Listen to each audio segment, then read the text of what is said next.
Всем привет! Меня зовут Марина, и вы на канале Russian Language Club. Подпишитесь на канал, так вы не пропустите новые видео.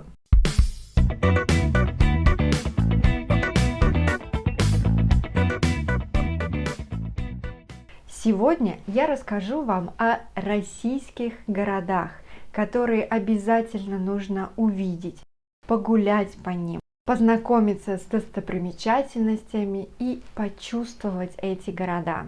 Это те города, в которых я была сама, и они мне очень понравились, а также те города, где я очень хочу побывать. Это только мое субъективное мнение.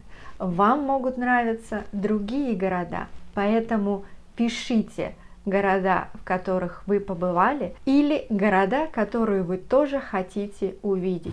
Давайте составим наш топ российских городов, где обязательно нужно побывать. Начинаем!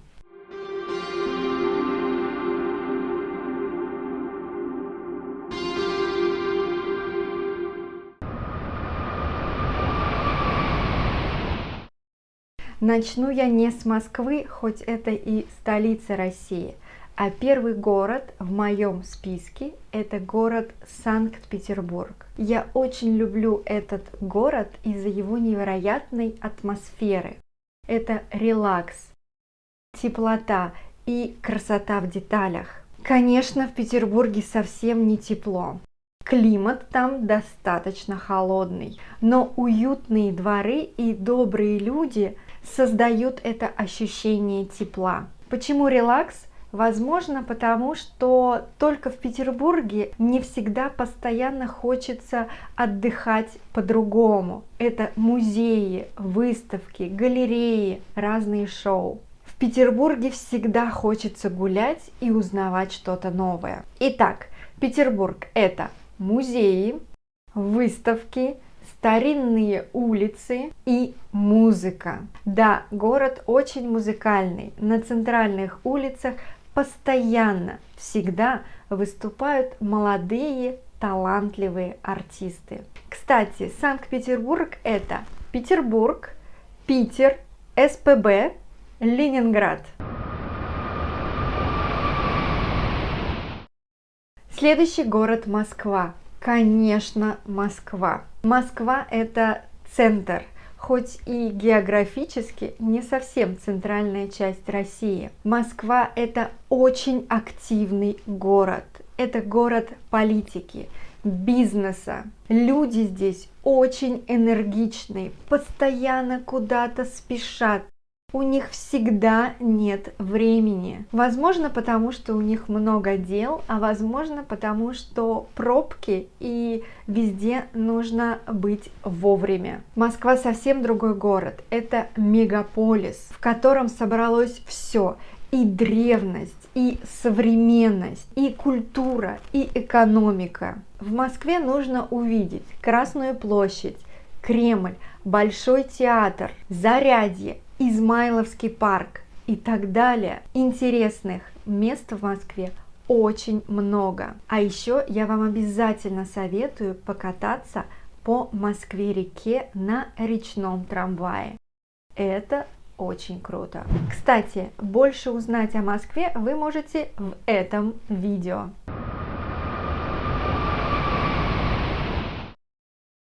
Нижний Новгород – это небольшой город сегодня, хотя раньше это был важным городом торговли. Он находился по дороге шелкового пути из Азии в Европу. Это столица Поволжья. В Нижнем Новгороде есть невероятно красивый Кремль. Что важно, на территорию Кремля вы можете зайти совершенно бесплатно. А со стен Кремля открывается потрясающий вид на город и на реку Волгу. А вообще город расположен на месте, где соединяются две реки. Река Волга и река Ока. В центре города много старинных домов и церквей. Что приятно, в Нижнем Новгороде не так дорого, как в Москве и в Петербурге. И жизнь здесь спокойнее.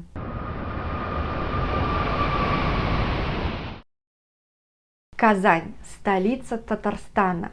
Древний город на берегу Волги. В городе сразу две культуры, и европейская, и азиатская. Две религии, мусульманство и христианство. И это невероятно красиво, интересно и привлекательно. Когда будете в Казани, обязательно погуляйте по центру. Он такой милый и очень-очень уютный. А еще погуляйте по набережной реки Волги. Она длинная, широкая, находится недалеко от Казанского Кремля. Кстати, в Казани тоже есть Кремль. Он не такой большой, как в Москве или в Нижнем Новгороде, но тоже достаточно интересный. И не забудьте попробовать национальную татарскую кухню.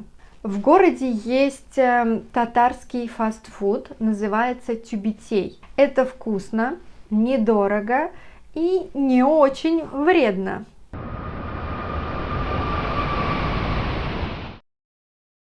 Следующий город Сочи. Это город, который находится на Черном море, но недалеко от гор.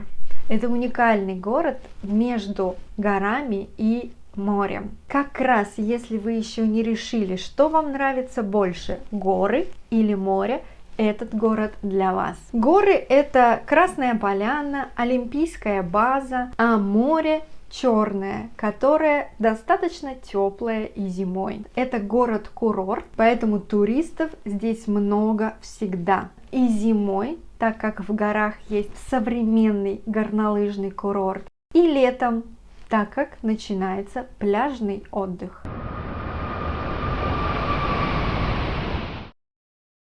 Иркутск. Старинный город на востоке Сибири. Этот город известен тем, что он находится недалеко от озера Байкал.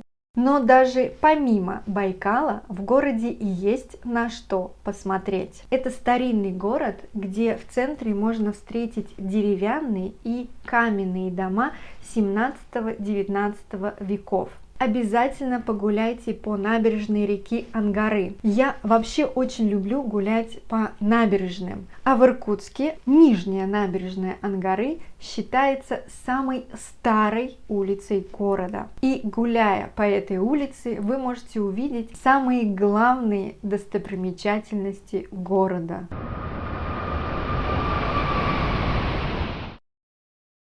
Ярославль – небольшой, но очень известный город. Это город-центр Золотого кольца России. Центр города очень красивый.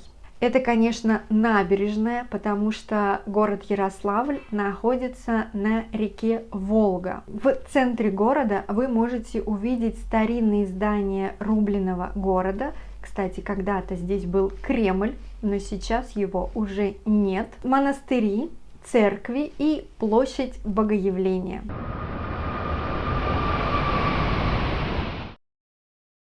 Калининград. Калининград – это центр самой западной части России, находится в Европе. Да, Калининград и Калининградская область находятся далеко от основной части России, а именно среди других европейских государств.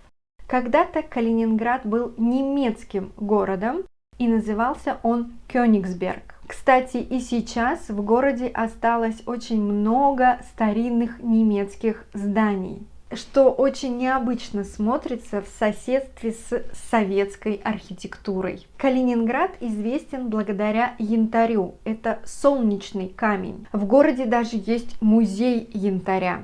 Говорят, что на берегах Балтийского моря, а Калининград совсем недалеко от Балтийского моря, можно самостоятельно найти камни янтаря. Правда, он будет мелким и недорогим.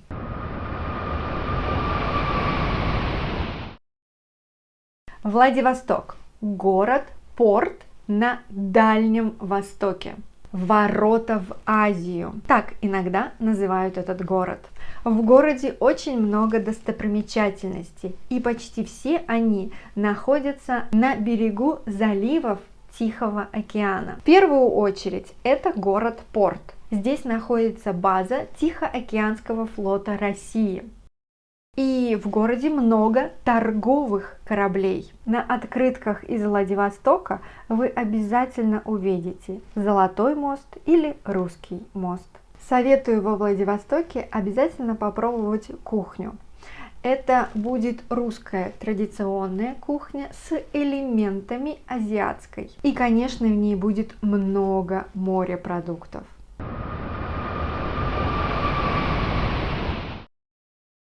Последний город – это центр Урала, Екатеринбург. Это крупный промышленный город. В городе очень много конструктивистской архитектуры, которая была так популярна в советское время. Екатеринбург находится на восточном склоне Уральских гор. А вы знаете, что Уральские горы являются границей между Европой и Азией. Екатеринбург также известен в России тем, что здесь начали свою карьеру очень много известных русских рок-музыкантов. Например, культовые рок-группы Чайф, Агата Кристи, Наутилус Помпилиус, Смысловые галлюцинации и многие другие. Это были только 10 городов, которые я вам советовала посмотреть. Но, конечно, Россия это не 10 городов. В России более 1000 городов, и каждый из них уникален. В комментариях напишите, в каких российских городах вы уже были, а может быть, в каких вы находитесь прямо сейчас. И какие города вы планируете посетить. Сегодня все. Спасибо, что вместе со мной путешествовали по России. И спасибо, что подписались на канал Russian Language Club. Ждите следующих видео. Пока-пока. До встречи.